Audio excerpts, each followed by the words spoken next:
All right, boys and girls, we are live. This is Rob here from Rob's School of Music, and I feel very lucky tonight because I get to talk to my friend, Mr. Jason Furman over here. One of the best drummers you're ever going to meet.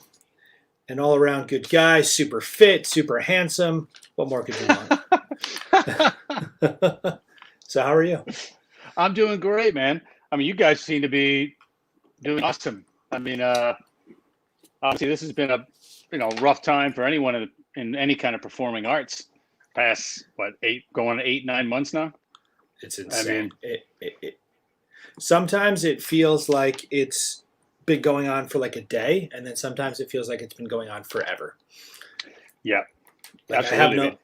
There's no metric to gauge it. Like I come to the school every day, and I do all my lessons remotely out of what used to be my office, but now it's like my studio and my everything. Right, right, exactly. But there used to be so much energy with the students here, and there's it's silent in the hallway, and it's weird. It is definitely strange, man. I mean, a whole new environment. I mean, a lot of guys, I remember myself and my younger brother, who's also a musician, plays with Rival Sons. I should hook him up with you so you can do an interview with him. I'm sure he's definitely got the time. Yeah, that'd be great. Man. I mean, literally went from scheduled, packed, working all the time to just nothing. A couple of weeks. I mean, and I know you guys saw it up in New York before we experienced it down here in Florida. And I know what the scene like is in New York. I mean, you got a city, you've got those areas, and a lot of guys that I know they're in the city. Guys that when I was living up there, especially the guys that I was doing Broadway shows with and subbing for it. I mean, they went from being just working to absolutely nothing, man. It's been crazy. Good. No, you're gonna say something. It's good. No, I was gonna say about you guys. I saw a lot of guys try to get onto the online model. I had a lot of friends of mine going, go online drum lessons. I'm like, man, it's already saturated. It's just I'm not gonna fight to do something that it isn't. But you guys were like, it seemed you were already well ahead of the curve. You had this established before even COVID even really blew up, right? Yeah, man, it was. I feel very blessed, and I don't use that word often, but I just feel like we were starting 2020, starting to get the ball rolling in the virtual world, and then just by a series of coincidences, we were a couple weeks ahead of the crap hitting the fan. So it allowed us just to keep momentum going. But you're totally right. Like when the whole gigging world shut down, everyone who ever played an instrument in their life was like, hey, I teach online lessons. And, I mean, if you offered it, it would be fantastic because you're, a teacher and a great musician. But there are so many guys out there who could tread circles around me, but couldn't teach you how to play a C chord, So it's right. It's a different skill. Yeah, man. It's, for us, I mean, Kara was she was still primarily, she teaches at the school, the private school my kids do. She runs the arts program there. So she already had that. And luckily, I mean, I have my adjunct college teaching jobs. I mean, without those, man, I would have been dead in the water. Yeah, I mean, it's we've got some gigs. We've had some gigs come back. It's been a really strange journey. I see other guys. I know a lot of cats in New York City, man. They're just, I think I'm leaving. Like they just don't see it. They don't see it coming back anytime soon. And even if it does, in what capacity? Totally. Like there's this guy that we play with, a piano player, keyboardist, and we did this tremendous gig on New Year's Eve in Vermont. And he was telling us, like, he was literally like, he played on Wicked. So he'd like have a show, and then we're trying to do rehearsals and everything. And then he was telling us, that world, which is foreign to me, and like people getting fired at intermission and like super cutthroat. And you get so elite at what you do. And then, God, that's terrifying. And it's done, man. Yeah. You bet the drummer from Wicked? He was the keyboardist. Oh, okay. I know the drummer. Van Tail, he's from San Francisco, a great metal drummer, like ridiculous metal drummer, but a classical background. So I remember hanging with him when I first moved to New York and watching the show. It was already filled with subs. So, but I see guys like that, man. It was already, I mean, it was already kind of tough, right? I mean, you see the costs in the city. My sister and her wife were, living there for a long time. My sister-in-law, so she's from LA, and she got a thing was out there. My sister was still there, and then they decided to move back to LA so they could save money. I mean, That's insane. what? I mean, it's nuts, man. I mean, they had a place in the Lower East Side for a long time, and my sister worked at, which is a fairly small but fairly famous salon called Whistle, and like she used to cut, what's the guy's name, Jake Gyllenhaal, like when he'd be there, like so she would cut his hair. But I mean, it was like she's like, man, we've been here. They don't have kids. They were there for what 10 to 15 years, and she's like, Wow. I got nothing except paying rent. Crazy, man. And now, I mean, what's going to happen? It's just I mean, even though I don't live there, I definitely fear for New York, just because it really oversaturated itself with rent and high rent. And I mean, it was already tough enough for, I mean, guys that I know that just toured, like my buddy might be a good one. So when you interview, I mean, they were ready to go this summer. Like, here goes the tour, man. These guys that's all they do. And it's just like, it's gone. Yeah. And when will that come back? I Yeah. mean, stadium gigs? I saw an article today. I don't know if it's true or not, but it was saying that a Ticketmaster is putting together a series of protocols when they do start doing concerts and stuff again. You're going to have to prove that you're vaccinated. There's going to be testing involved, and that's just a whole nother hole I don't want to put my foot inside of right now. But yeah, oh yeah. On to positive things. So, yes. So guys like you are what I see, as the best example of a musician who has found a way to make music by spreading yourself into different things, something that you can do and make that what you do. And I think a lot of people, when they start out, playing an instrument, maybe not now. I mean, guitar heroes are a different thing than they used to be, and drum heroes and things like that. Everyone wants to be DJs and producers and stuff, which is fantastic in its own right. But,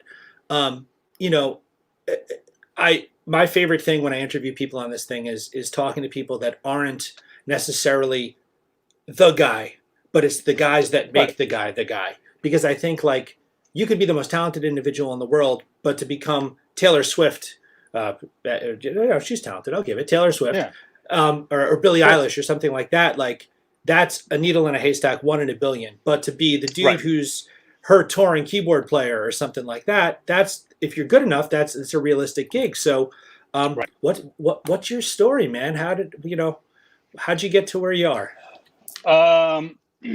So I mean, like anyone else, you're a kid, you see, I mean, I think you're a few years younger than me. I'm 46. So the 80s, obviously 80s in Southern New Jersey, shaped me. Oh, I'm sorry. I'm going to get your hat on. Put mine. So, hey, I can put my Eagles hat on too if you want. I asked for that. But no, I think here. Still do live in South Florida, but yeah, I mean, it's so I mean, I grew up in Southern New Jersey and outside Philly. My parents they were in music in the 50s and 60s, and then my younger brother, my older brother, and then my sister, who's the youngest, along with my parents, we were all taking instruments, and there was a lot of music in the family. My dad had actually helped. He was one of the guys that helped build Sigma Studios in the 1960s, which is that's Cameo Parkway Records. All those guys in Philadelphia, that Philadelphia sound back then. And my dad got out of it, served in the Army, came back, didn't like the state of the business at that point, and then got into using his degree, because my grandfather, his dad, and my uncle, they both went to electronics college, which is where my grandfather went. So my dad got into what was new at the time, cable television. So they all got into music. We were a family band, played covers. Basically, nothing has changed in like 40 years. So we started making our first money. We used to go down to Atlantic City, Then you could bring kids into the lounge, so we watched the touring sort of top 40 bands, and we'd go to concerts, and just like every other kid in the 80s, man, playing Van Halen records. My dad's brother, my uncle, they were sort of this. My uncle's a big jazz enthusiast, so he would toss me jazz records. Got into that. By the time I started college, I mean, I knew I wanted to do music. When I first started my undergrad, I was doing jazz. I wanted to be classical, so I was a classical percussionist. Thought I wanted to play in an orchestra. My mom's uncle, my great uncle, he's still alive. He's actually retired up in Jupiter, Florida, but he was a principal clarinetist with Boston Philadelphia Orchestra. So there's a lot of music. And then I got into college, and then I started teaching it. Probably if you had, I've been a guy now, I would have been one of the guys teaching drums at your school, like knocking on your door. Like I went to Rolling University. It's over there. Yeah. Got to put the paper up on the wall. There you go. So that for my undergrad, that's my UM grad school. That's my high school. When I found it, I was like, I might as well frame it. So what am I going to do with it? So when I went there, I was doing the same thing, learning to teach. I guess like where I grew up, man, like we did a whole bunch of other stuff. So I hate to use that term. I hate that term. Like I'm going to hustle. Like I'm a hustler. I guess it is. I don't turn down work. And one thing I learned from my teacher in my undergrad, a guy named Dean Whitten, God rest his soul, who was a great teacher. He was my classical percussion teacher. I knew him from high school, actually middle school, all the way until college. When I went to my undergrad, I went to a college right down the street from where I live. But one of his things he always said was, when that phone rings, well, now it's when your cell phone rings, or when someone texts you, right? Don't have to say no. So have enough skills that if someone calls you, you don't have to go, that's not what I do, because that's not going to pay your rent. It's not going to pay the electric. So I learned at a young age, even in high school, some of it wasn't planned. It wasn't like I made some epic choice, like I'm going to be diverse and this is going to work out for me. It wasn't. I mean, a lot of it was haphazard. Like I said, we had pianos and everyone played, and I took classical percussion lessons. It seemed like that's what I wanted to do. So when I was in my undergrad, I was paying my rent. I know this sounds crazy, but I was in Philly area, like paying my rent, playing jazz gigs. Ooh. And of course, the usual top 40 gigs of playing these jazz gigs, but I wanted to be a classical guy. And then by the time into my classical period, I was like, I don't want any part of this. I was doing a lot of big band arranging by that point. Another guy who was a fantastic teacher at my undergrad, a guy named Dennis de Blasio, I was studying big band arranging with him. That's how he went to University of Miami for undergrad, and that's how it got me there. And so I'm doing arranging. And then we came down here, graduated. Then Carrie and I took some gigs. We played in New Orleans. We left. We were never coming back to Miami. Did New Orleans, played Bourbon Street full time, learned to hustle and survive there. I mean, those gigs were 5 hours a night. They're 3 hour and a half sets with 2 15-minute breaks, nonstop horn power dance music. And then we did the New Orleans thing. We were in our 20s and we were both musicians. So, we saw the sun come up at many a bar and start over again. So we lived the 20s life.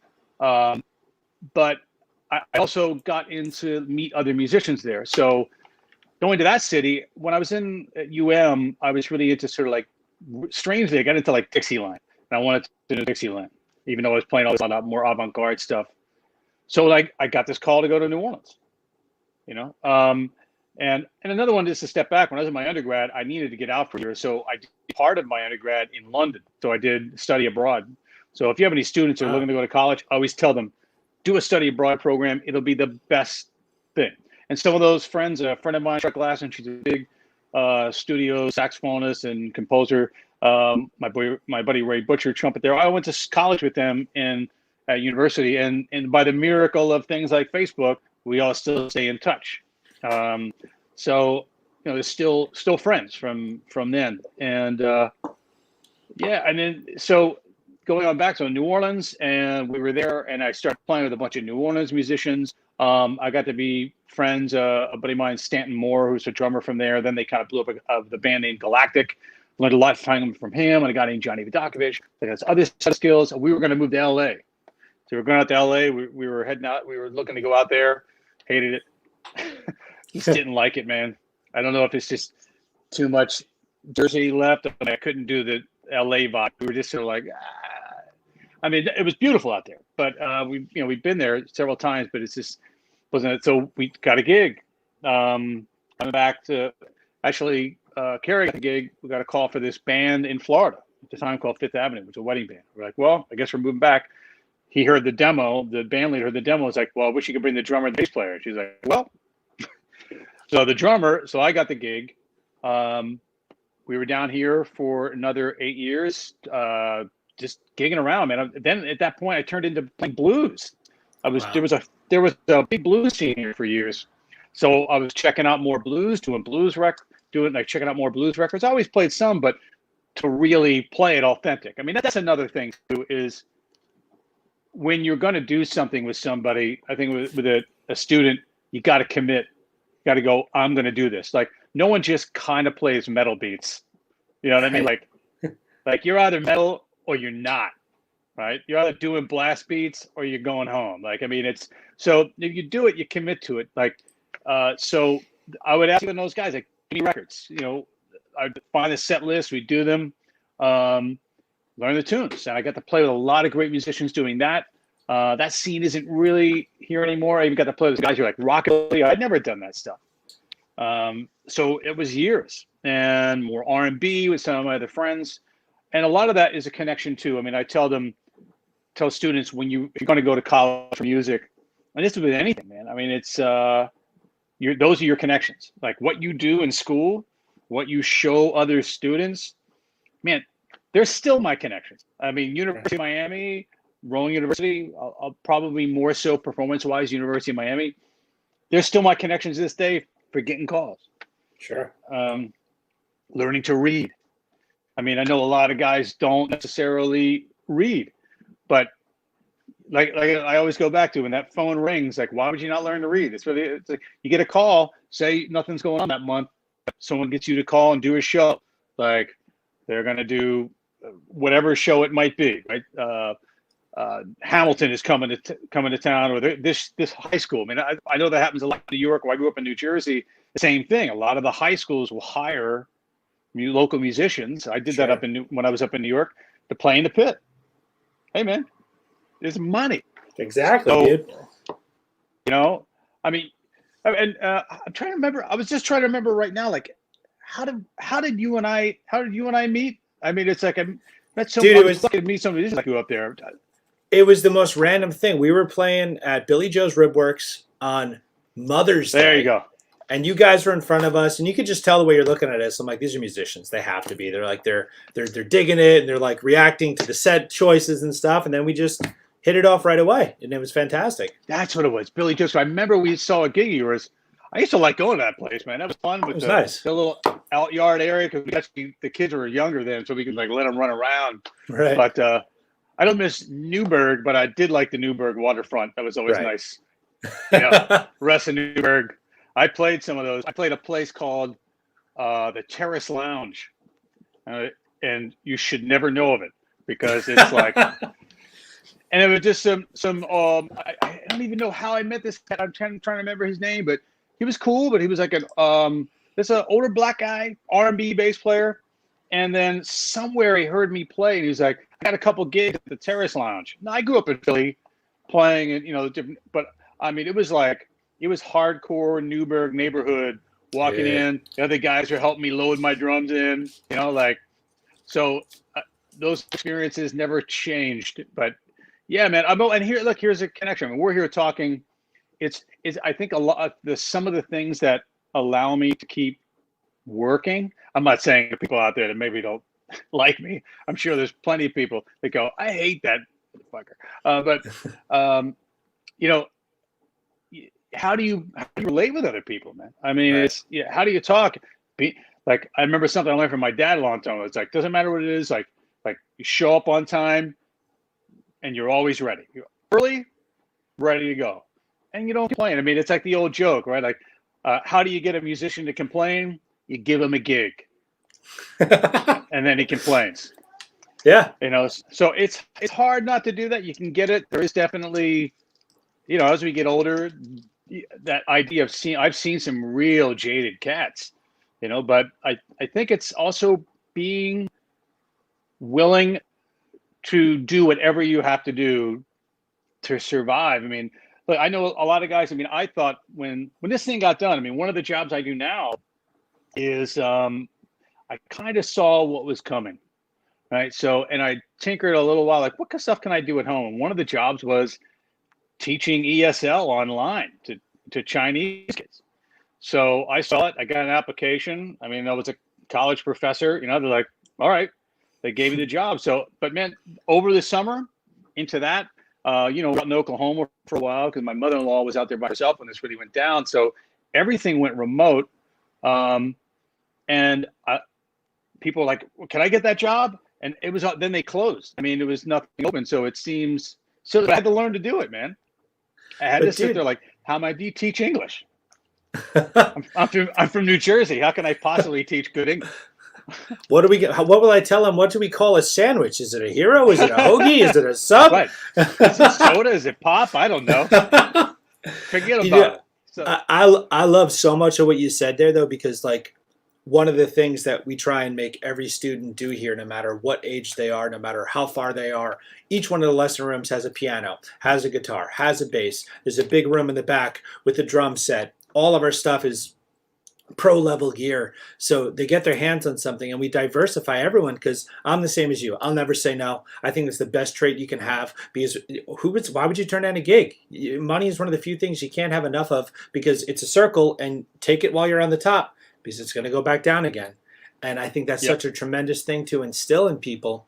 And then, you know, in regards to you know, just hustling like that's a positive thing because as a musician, I think to survive, you know, unless you hit the jackpot and you get that, even if you get the gig of all gigs, what do you do when they're off the road, when they're not in the studio? If you're not, you know, on the writing side of that record, you got to find something else. So to me, like when I'm looking to people to hang out with and befriend and people that I look up to, and then even the teachers here, like Lou from with Tina, Lou Blasio, he's the piano teacher here. We talk for hours every week, just trading war stories of, you know, oh, did you play this place? Oh my gosh. Oh yeah. Remember loading in through the kitchen? Oh, it was so greasy. Like all, you know, it's like, man. Yeah. We get it. And I want to put that out to the next generation of people. Like, it's okay if you want to play music in your room and you just want to play and you don't want to do anything with it. There's nothing, you know, performing in front of people does not validate you as a musician. It has to be what you want. No. But if you want to do something with it, being diverse, being able to play a lot of different genres. You know, I remember when, I don't know, within like a year of meeting you, we met at that coffee shop. Right. And we were talking about the thing you were trying to put together, and you gave a list of all the other musicians you were using, and I'm like Facebooking them all. I'm like, whoa, these are real guys. That was so exciting to see, you know, okay, that this guy's a good guy because this guy's a good guy, and this guy, and the ability to hang and be cool. There's one more thing you said that triggered something in my mind. Oh, being like able to hang. I think that's so important. So as a guitar player, our number one thing that we suck at is we overplay and we play too loud. And I'm probably one of the few guitar players you'll ever meet that you're going to have to tell me to turn up, not turn down. And I instill that in everyone. I have one student in particular who watches all of these, so he'll hear it and he'll know I'm talking about him. Turn it down, dude. That's not a likable thing. Like, just be cool. Right. Let's see. I got questions for you. Okay, so the I'm a Virgo. I like long walks on the beach. Meant to be. There you go. When you're putting your preparing yourself with the headliners, for those who are going to watch this, Jason plays drums in. If you can think of the toppest of top level of cover band doing corporate events and just private things and huge like events that I would imagine are costing these people you know, more zeros than you could imagine. Millions of dollars. Yeah. And I mean, yeah. that's the dream gig. You know, you get to play all this from you, and your band is so solid. I'm going to link when I put this up. I'm going to put the your promo video so they can just see Okay. the Yeah. quality of Mhm. work.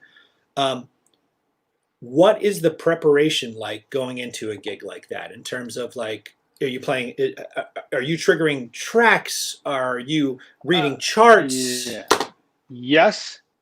Yes. And no preparation. I mean, so it's like, all right. So most of the guys that are in the band, so that it's a weird thing, but that Fifth Avenue band that Karen and I did long ago, it was 2 leaders, then the leaders split, and then they were starting to change, and then Karen and I moved to New York. And then a buddy of mine who was subbing for me took the band over, and then they turned into headliners. My buddy Bob, which is the band we moved from New Orleans for, and then we leave. So then I'm up in, because remember I was teaching at New York Military Academy, which was the weirdest 6 years of my life. Like I never would have. It was such an odd job, man. I mean, again, like I learned to do it. I learned to do all the military. My dad was military, but it was like I didn't live that military life, but be a military band leader. Like over the first couple of weeks, man, I was like, oh my God, how am I going to do this? But so I got a call to come back. It was literally the guitar player, one guy, guitar player, singer, calls me or texts me. I think they're on a gig. He's like, hey, Dave's moving to Thailand because his wife is from there. She got her doctorate at UM, and then they're moving back. They offered her a job in Thailand. So we're like, we're moving. Wow. So I'm like, I guess I'll do the gig. So ironically, I come back to do the same gig, but I'm lucky enough that they had already gone through all the machinations of making this a next level thing. So I'm walking in on it. So the initial preparation to come back was a lot of work because some of the arrangements, some of the stuff that the bass player who I gotten into Fifth Avenue, John DeDurka, had been doing. But I knew these guys for a long time. So it was easy to come back in, still friends with them. I mean, but there's the other thing too. It's like you leave, we're still friends. We stay in friends. So when someone said to Bob, and I talked to him, he's like, you'd want to come back? And then he asked the band, he's like, what about Jason? And they're like, great. No one's like, screw that guy. I hate that guy. I mean, I mean, it's sometimes we take that for granted because it's that social skill. So it's a lot of sending the recordings and learning how the bands is doing their arrangements. So first 6 months, tough because it's a real formulated thing. And I was out of that formula for 6-7 years. It was my buddy Dave who was doing it. So now it's back in the mind. But yeah, so there are some tracks, but we're a big band. So we're about 14 people. Plus we have our own sound engineer and assistant and do the lighting and all that kind of stuff. So there's a lot of things at work. But so the leader, my situation we have, if you talk to other people, this isn't really the norm. So in a lot of ways, we're lucky. So he figures out the tunes we're going to do. He sends a chart. We use iPads, like especially the back line. So we iPads with the charts, and we listen to the tunes. And it's not a lot. I hate saying this because it sounds like, oh, well, that sounds easy. Because it's really not a lot of work. Sometimes we're checking out the tunes, driving in the car under the way of the gig, and I drive with we used to drive with the bass player a lot, and we just like okay, listen. And I take you can sit on your iPad, and you make the notes, Right. But that's a skill, being able to write, being able to chart notes for yourself to make an outline for a tune, is a lifelong skill. So that's that's one thing I tell a lot of drummers: learning to read and learning to make charts for yourself. Because when you get on a gig, I can't tell you how lucky I am that I've been on gigs where people call me down here. I've been up in New York. People go, hey, man, I got this show. We're doing like 45 minutes. I need you to come and play. I'll put some little charts. Like, I don't know, we're not going to have time for a rehearsal. Like Headliners Band, when you see it, I've been back now 6 years. And I think we've never had a rehearsal. So we don't rehearse. Meaning, I mean, we rehearse. Well, like, now, mind you, there's no amps, nothing. So I play. Yeah, I know if some people see it, I play V drums. Even in the other video, you're going to see it looks like acoustic drums. The video technically is, but I use inverted DWs. It's still all electronics. So a lot of that, and then the leader controls some of the tracking on the tunes that were all live. I'd say we're probably 50-50. And when we have the tracks, when I say there's tracks, it's like especially more modern stuff where there's extra drum loops or extra keyboard parts, stuff that's just not extra strings. There's not really a lot in tracks. It's just to round out to get the sound, and it's usually more modern stuff. Right.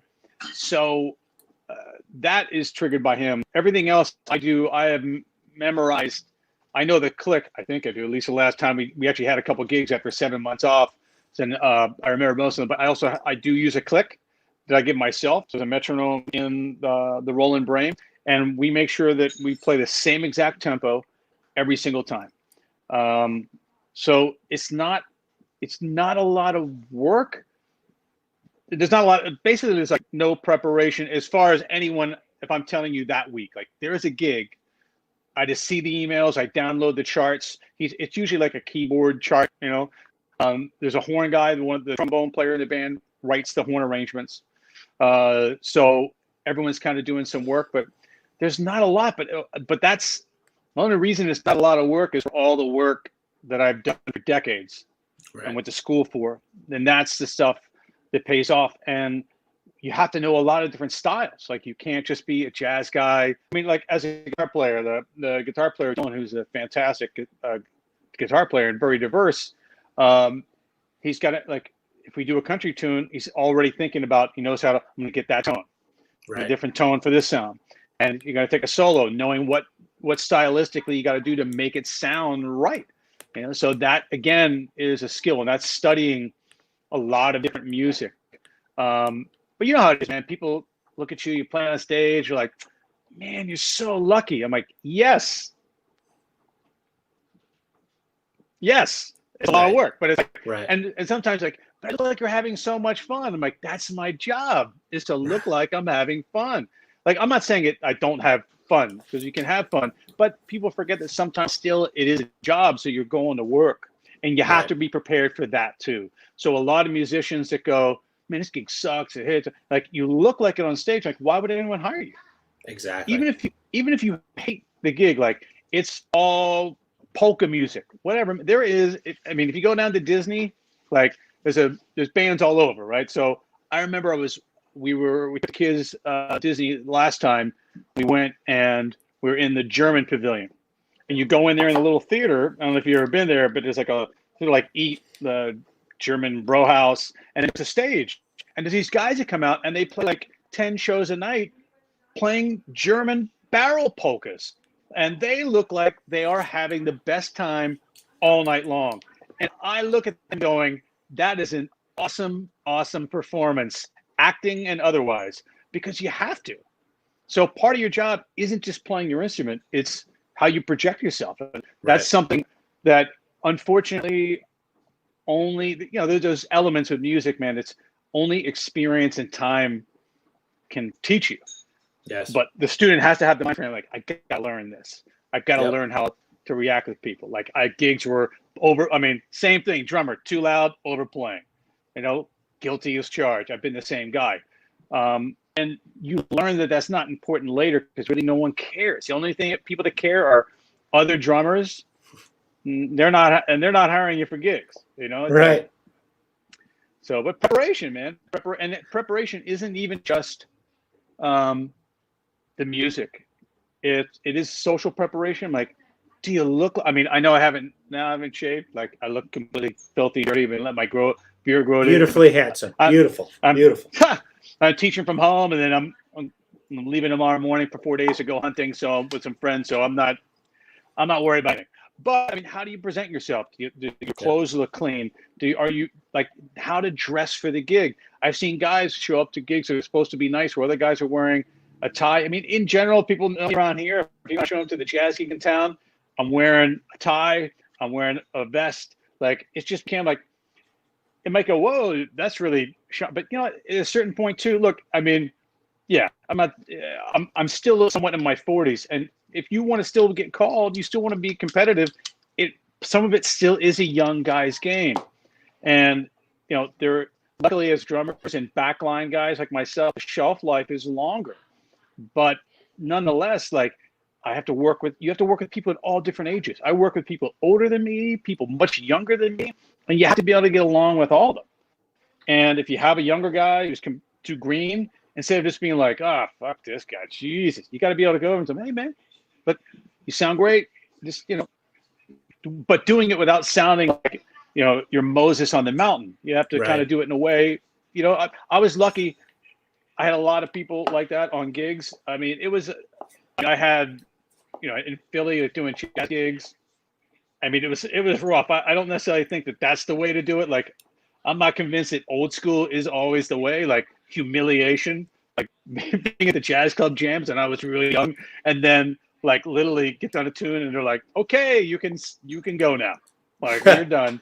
And then, but luckily there was there's some older guys in the audience, like local heavy jazz guys in Philly that got named McByron Landon when I was younger. Some really great guys, and they would come over. And they see it come all the time, and they'd be like, "Go home and listen to this record. Check that record out." Because what I was doing in college and school isn't necessarily what's going on in that scene. But that scene that I did back then, here's the thing too: we get wrapped up, especially when you get older, man. It's easy to go the good old days crap, Right? And I hate that. I mean, I tell I teach college, but I don't really teach instruments and stuff in college. I moved into another scene there too. I teach music instruments. I enjoy that more, but it wasn't even really just, I was always a history buff. It's my thing. But I got more into it mostly because I went to another campus where there is a music department. And I kind of saw, I was like, now mind you, my boss likes me. So it's another thing. Like I do my job well, the students give good feedback, and I get 4 classes every semester at that chunk. My schedule is always filled. I'm not competing with anybody. So I had to, but man, it's figuring it out. So you're doing a lot of little things in different places, but you need to make sure that you're balancing to make it all function. And it's not just today, like, man, what's it? I mean, we all have to look like, what's the scene going to be like in 2 years? I mean, what was my bread and butter, the headline band? It is right now. I mean, we still operate. We have a gig on Monday and a gig next Saturday in Tampa. So we do have some gigs, but man, I mean, those are big events. I mean, now it's not stuff like my brother does. I mean, that stuff, I mean, you'll have to interview him. I don't really know where that's looking or heading. I'm out of that loop, but I mean, guys that did that. I mean, it was just several years ago. I mean, I'm lucky. Between my teaching and playing, I make money. One gig I wanted, like, it's a big Miami gig down here, was Julio Iglesias, and then I got called. They want me to do the gig. Like, I'm on a phone call, like, you're doing the gig, and then I'm adding up the numbers and the money, and I was making more money playing with the headliners. Wow. So I'm like, it would be great, Facebook and Instagram pictures all over the world, but plus I'm away from my kids and away from the family. So it's just like, for what, months at a time, for what? So, but that scene isn't the same either. So everything, I think now when I talk to musicians, like, be diverse, man.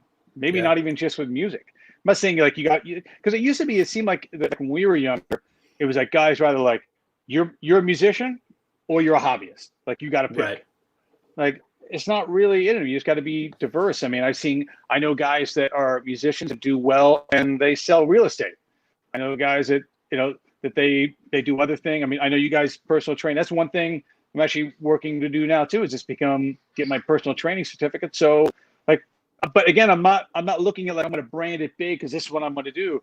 I'm thinking like, I do this, I'm just going to need a few clients a week eventually. Exactly. I want a handful of clients. Got to think diversity. That's what you guys do, right? It's literally, well, Sam, not me. I'm not at my best right now, but yes, yeah, that's exactly like. And that, that's why I started the school in the first place. Like, we were gigging full-time Heated Exchange, and a friend was running a music program at Alto Music, and he says, hey man, you want to come do the Saturday and Sunday morning? My teacher's leaving for guitar, piano, and drums. And I'm like, I'm gonna be tired from, because we gig every Friday and Saturday, so Saturday morning and Sunday morning, that's gonna suck, but whatever, like, it's music, and that's another steady gig. And then after I started in January, and then the day after Valentine's Day, I got a phone call, and I had a crappy lesson with the piano student, and I thought the kid was going to quit. So I thought the guy was calling me to tell me that I lost a student, and he goes, I think I want to sell you the business. And it took a lot of, I got to get some cash together and the loan and blah blah blah. And then fast forward, I did that for a year, and then Alto closed that location. So I'm like, oh crap, I'm out of business. So then I built out the school where I am currently, and that was the best thing that happened to me. But it was that diversity. You know, we played like 1,000 heated exchange gigs in 5 years. All the while I'm growing the school. Had I not grown the school in that time, we would have been dead in the water right now. So it's definitely that diversity keeping it going. You said something else that I wanted to say, and I lost it. It'll come back to me. It's funny. The kid that I was talking about that overplays, he's right here. Jeremy, I was talking about you, brother. Stop playing so loud. I told you he would be there. It'll come back to me. But yeah, man, like it's fascinating to me. Oh, that's what it is. So my career musically, I was always in original bands, and I was going to be a rock star. And we toured, and we made $0. We made -$, but I got to see the country, and that's how I got the endorsements with the companies, and it was just beautiful, and it was great. And then my son was coming, and I was like, oh, I should probably get a real job. I don't want a real job. So I got into a cover band, and all of a sudden I was like, crap, now I got to play Disco Inferno and Poker Face and This Magic Moment and all these genres I never played. And I had to lean back on what I'd learned in college. I did some jazz guitar studies, so I knew that style, and then figure out how to, jump from a Shania Twain song to a Nicki Minaj song, and then, Pour Some Sugar on Me. And I think that was the best education doing that, because all of a sudden I was like, wow, I need to go back in the shed, do the work, get better. And now to be able to instill that, every student here, if they want to learn only Metallica songs, too bad. You're going to learn some standards, and you're going to learn your seventh chords, and you're going to do it with a smile, because it's part of growing as a musician. And the stuff you're saying is just, further fuel to that fire, that the more you can do, the better you can do it. I used to have friends, they would come see me play many times over the years, and they're like, dude, you're having so much fun, but you're playing that music. And I'm like, I'm playing music. I don't care. I'm playing music, and I'm getting paid for it. Exactly. It's great. Exactly. Yeah, no, exactly, man. And it's, I think it's hard. I remember, Mike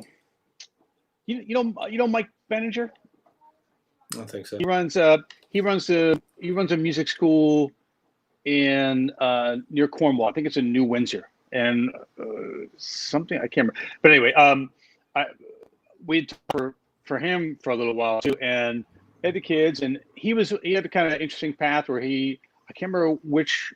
I think he maybe went to one of the SUNY schools, but he was one of these, like, he was a metal guy, had been a metal guy, and toured with bands, same thing, original, but he went to college for classical guitar, I guess is his thing. But he was watching me practice all the time. And when I was up there doing my stuff with Brad, like doing that stuff, and then playing with, if you guys don't know, keyboard player there in Newburgh, Neil Alexander, guy's ridiculous. Yeah. So I used to do a lot of projects with Neil. Lucky to play with these guys, and it's like, man, how do you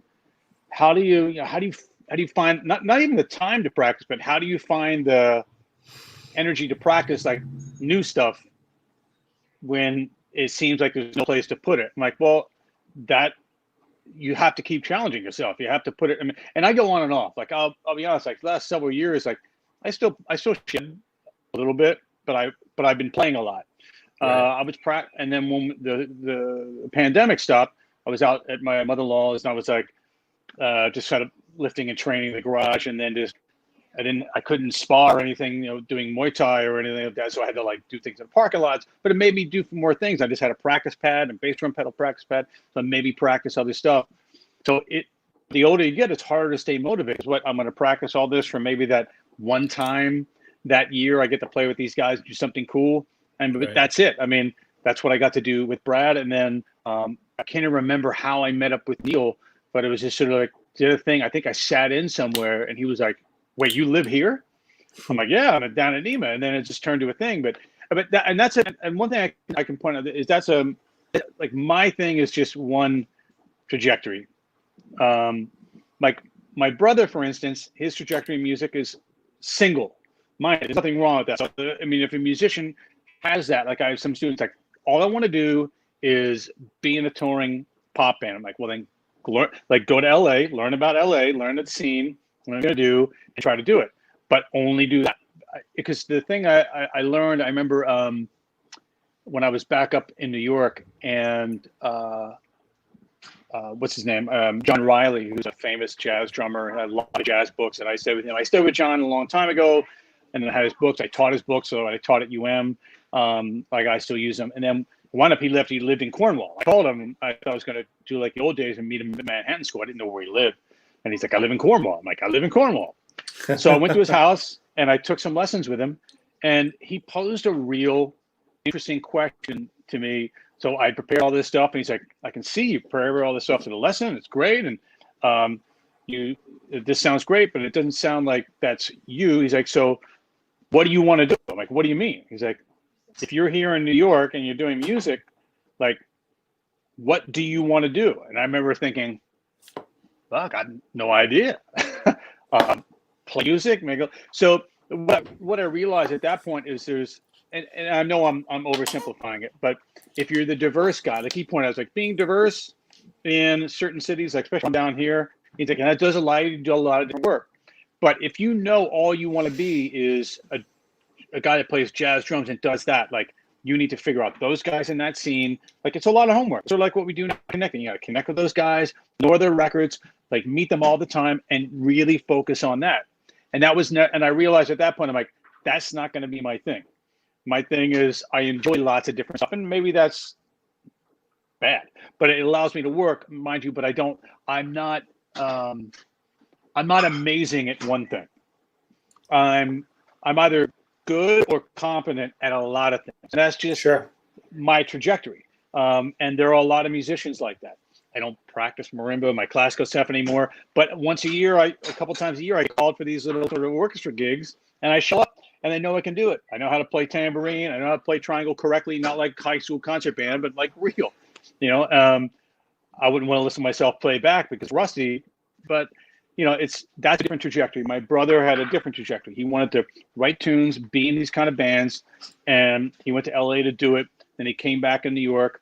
It's funny because when he got in with Rival Sons, he was almost basically out of music business. He was like booking entertainment at that somewhat famous place. It used to be called the Fun House in New York City. So all kinds of different bands. He was booked in JoJo Mayer and all kinds of weird. So now he got into booking. But then he went to Full Sail here in Orlando. So his background, he was engineering, and recording engineering. And so, although he'd never really done it except at home and do original stuff, but so he got a gig with a company in New York City, installing billionaires that like they want to put in a sound system that's built into their high-rise apartment in Manhattan. And it's like, so he got a little trained under them, but because of his degree and background, it allowed him to do it. And then he got a call. Next thing he calls me, should I go out? It's only a couple of bucks. And then here they are. They got now Grammy nominated. But that's the thing. It's like you've got someone now they're Grammy nominated. So now he's trying to think himself like so he started his own like vlog and he's got other stuff going. He's working on branding himself. He's got the big beard. He's working on the whole thing. But it's smart. Like when I took them, it's like for my kids, they've seen me do gigs. They're like, oh, and they always ask like, we're living in a different age. Like, is he famous? I'm like, let's see what that means. Like, they think, are they YouTube famous? Are they TikTok famous? The other thing is like, what's the term? He so-and-so is verified. I honestly don't even know what the hell that means, but apparently it's a big thing.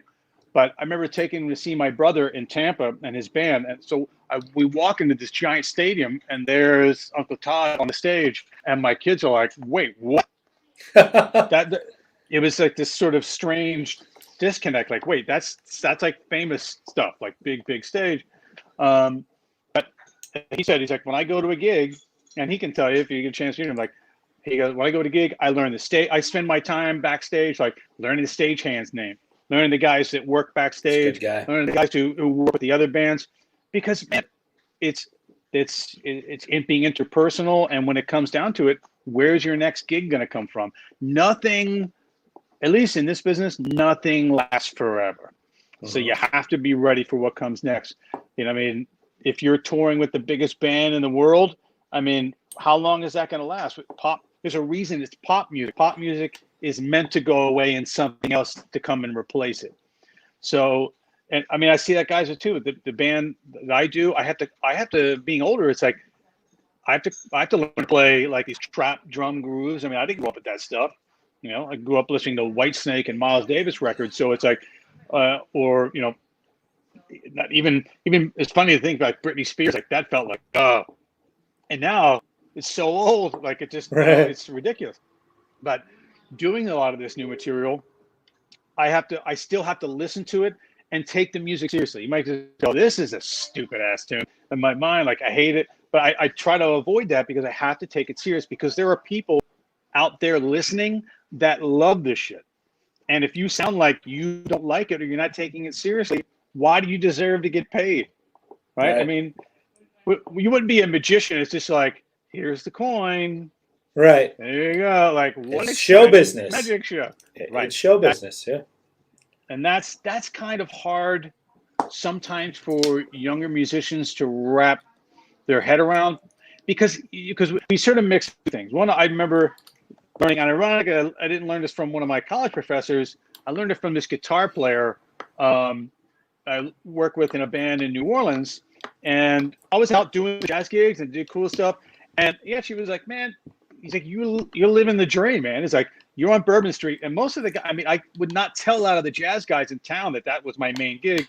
But people hate that. Like, you know, local guys, oh, you're doing the Bourbon Street thing, you know. And some guys knew, but they still hired me. Luckily, they still hire me. And there is ego with it, you know. Like I remember first I walked in my stick bag. I wound up being friends with the guys, but there's a really cool club down there called Funky Butt. And I walk in, I'm like, hey, I heard it's a jazz jam. And they're like, oh, yeah? I'm like, yeah, look, I just moved to town, man. I play on Bourbon Street. I didn't know that was like a bad thing to introduce yourself. And they're like, oh, you know any tunes? And I was like, and they were being really like, you could tell, like really, you know, looking down. I'm like, you know any tunes? And I was like, yeah, I know some fucking tunes. So sat down and played it. And next thing I know, I was getting called to, you know, I wasn't the main guy at all. I'm not that great of a jazz drummer, but when a couple of the guys couldn't make it, they'd call me, I'd do a rehearsal, and I didn't care that it was making $60, but for these guys, that $60 was important.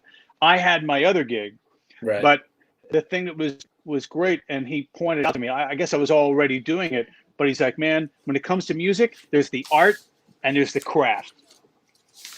Art is the stuff that you do to be creative, and that's your different spot. You don't need that to be the thing you worry about to make money. You do it for artistic reason. And then you have the craft. That's like you're the electrician. You're the guy that fixes their pool. You're the roofer. Like that's what you do. Like I love that. They're hired you for that. So, but the problem is, like, you can't let them. You can't bring an artist mind to a craft performance. Like, I'm not saying there can't be any artistry in it, because there's artistry in crafting. Like there's an artistry in guys that are great electricians. And my dad went to school for the electronics, and he worked in cable and I watch him build stuff and all the so there is an art to it, but it's a craft. Like I need you to fix my amp. Like no one's in there looking at whoever it doesn't matter. I mean, we think now of a guy like Bob Moog that, it's artist, but because it's the Moog. But if you talk to him, you see interviews with him, like the guy's a scientist. Like he's just building a thing you need. Like that's it. So, but the biggest issue I think for a lot of musicians and younger ones, and not even young, old, so it's something that's always hard is like the balance between art and craft. So if you're out making a living, I tell a lot of musicians, find something. For right now, I haven't really been. I still do recording tracks for people. I don't have anything musically happening right now that I'm doing or working towards that is my artistic outlet. Be honest, like for several years, because I got my kids back into it. Is Muay Thai and martial arts and BJJ. Like that's sort of the thing that motivates me. Right. And then I play, and I do still take my playing seriously. And might go back to that. But it's still, I have to make sure that when I show up to play at the Breakers Hotel or whatever thing I'm playing for, like we've got a big corporate party with some of the wealthiest people in the world, a place called Ocean Reef, which is down in the Keys. We'll be there Monday. We play it every year. I mean, these guys these people have money that, it's like you see, there was a commercial for Sling. It's like the TV thing. It's like these ultra with rich people. They from switching to Sling because they don't know what anything is worth. That's what these people are. They're like, the lady who runs the program told me one time years ago that it was like 3 days before, and they do these concerts, and someone said, "Let's get Tony Bennett," and they're like, and she had started the job, and she's like, "What?" And they had, and literally these people on 3-day notice, this is probably 15 years ago, got Tony Bennett and his group to perform. They flew him into the Key Largo. That's the kind of money these people got, right? Yeah. So, but when I do that performance, like we're going to do Motown, they want a lot of old stuff. They're a little bit older people. We know the gig. It's not going to be new shit. It's going to be Motown. It's going to be old, like 50s rock, maybe some 60s stuff. Again, you got to know those styles. Like you got to know how to play that stuff. But I don't go thinking tonight, and it's going to be a big stage with lights, and they treat us really well down there. We got our own green room. It's always nice. But I'm not a fucking artist. They may perceive me as one. Like there's a mental game to this that musicians get confused. Like, I'm on a big stage. I'm an artist. Like, no, dude. Like, you see those people over there? They're serving food. Yeah, you're same as them. You just are lucky you get paid a lot more because your skill is worth more economically. Brilliantly said, man. That's it. So, I mean, yeah, I mean, it's a different thing. I'll definitely hook you up with my brother, man. So you can get like that other world that but dude, like this was like it's fascinating. And then I have to wrap up because I actually have to go teach a lesson when this finishes. There you go. Yeah, it's just one thing and the other, different hats. Yeah, man. Yep. To a guy in Montana, actually. So we're statewide, countrywide. There you go, man. It's fascinating to me because I personally I've been in both places where I've been the artist and I've been the guy who's backing the artist or the guy who's just in the cover thing. And to me, knowing your place and all of that is crucial. And like even like I was talking to like I don't want to say the name because I'm twisting the story in my own way, but a guy who played in a very big band, and he was in that band for 12 years, but he was not an original member of that band.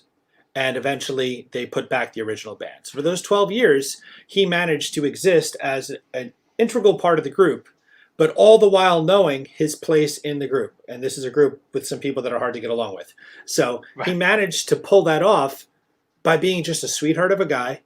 Like we text, like he's amazing, but just knowing his part of the machine. And I think knowing your part in the whole thing just makes that whole thing so much better. So well said. Yeah, man. Awesome, dude. Well, it's good seeing you, man. Yeah, dude, this is cool. This is fantastic. Thank you so much for your time and your stories and your perspective. I think there's a lot to unpack. This is definitely one that everyone's going to enjoy because there's just a ton in this. And it's real stuff, man. It's real stuff. And that's the most important thing. You know, if you want to survive in this game, you got to be ready to play the game. And yeah, you and the game's going to be changing in the next couple of years. So, well, man, let me know. Your folks are still down here? Yeah, they're in Boynton, but they're moving to West Coast. Where's the Mets have their Port St. Lucie, maybe? In Port St. Lucie. Okay. Yeah, so man. Well, I mean, I work out there too. Nice, man. I mean, they're moving during this, huh? Wow. Next to the house, it's a whole thing. But, it's a whole thing. But cool, yeah, man. But next time I'm down there, definitely we'll hang. Yeah, man. Absolutely. All right. Well, tell Sam we said hi, man. Likewise, stay safe. You too, man. We'll see you real soon, man. Thank you so much. All right, brother. You got it, man. Have a good one. Take care, brother. Too, man. Later. Bye.